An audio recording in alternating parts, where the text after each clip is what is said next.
Kolkata rape murder case की सुनवाई के दौरान सुप्रीम कोर्ट के चीफ जस्टिस ने 51 साल पुराने केस का जिक्र किया, जिसने पूरे देश को झकझोर दिया था।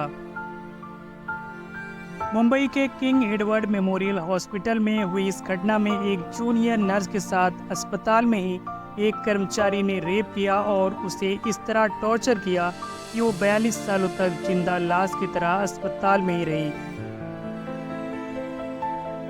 ये कहानी है अरुणा सानबाग की, जिनके लिए इच्छा मृत तक मांगी गई, लेकिन सुप्रीम कोर्ट ने अपील ठुकरा दी थी। अस्पताल के बेसमेंट में अरुणा के साथ क्या हुआ था और इस घटना को अंजाम देने वाला शख्स सिर्फ 7 साल में जेल से कैसे छूट गया, जानेंगे इस वीडियो में। कर्नाटक में पैदा हुई अरुणा ने नर्सिंग की पढ़ाई की और 1971 में मुंबई के किंग एडवर्ड मेमोरियल हॉस्पिटल में बतौर जूनियर नर्स काम करने लगी। इस अस्पताल के एक डिपार्टमेंट में कुत्तों पर दवा का एक्सपेरिमेंट होता था और उनको दवा देने की जिम्मेदारी अरुणा की थी। इसी दौरान अरुणा को एक डॉक्टर से प्यार हो जाता है और दोनों शादी करने का फैसला करते हैं। दोनों की शादी में थोड़ा ही समय रह गया था, लेकिन किस्मत को कुछ और ही मंजूर था। 27 नवंबर 1973 की रात अरुणा ड्यूटी के बाद बेसमेंट में कपड़े बदलने के लिए गई।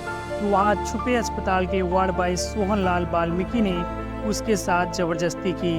सोहन ने कुत्ते की चेन से अरुणा का गला कस दिया, जिससे गले की नस दब गई, ब्रेन में ब्लड की सप्लाई रुक गई और वो बेहोश हो गई। रिपोर्ट्स के मुताबिक सोहन लाल ने रेप किया और वहाँ से भाग निकला। अगली सुबह एक सफाई कर्मचारी को अरुणा बेसमेंट में मिली, लेकिन वो कोमा में जा चुकी थी और उनकी रीढ़ की हड्डी पर भी गंभीर चोट थी।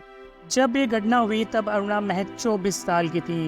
रिपोर्ट्स के मुताबिक कुत्तों के लिए आने वाले मीट की चोरी और काम के लिए अरुणा ने उसे कई बार डांटा था।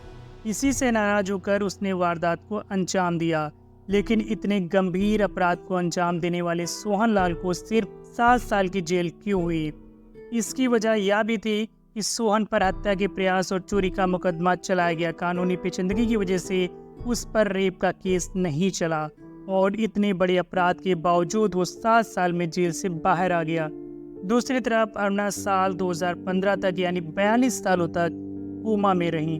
धीरे धीरे परिवार के लोगों ने उनसे दूरी बना ली। किंग एडवर्ड मेमोरियल हॉस्पिटल के वार्ड नंबर 4 में अरुणा की जिंदगी बीत गई।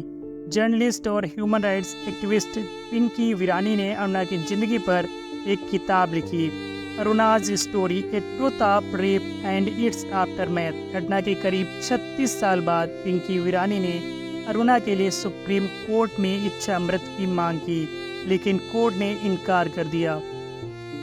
18 मई 2015 को 66 साल की उम्र में निमोनिया से अरुणा की मौत हो गई।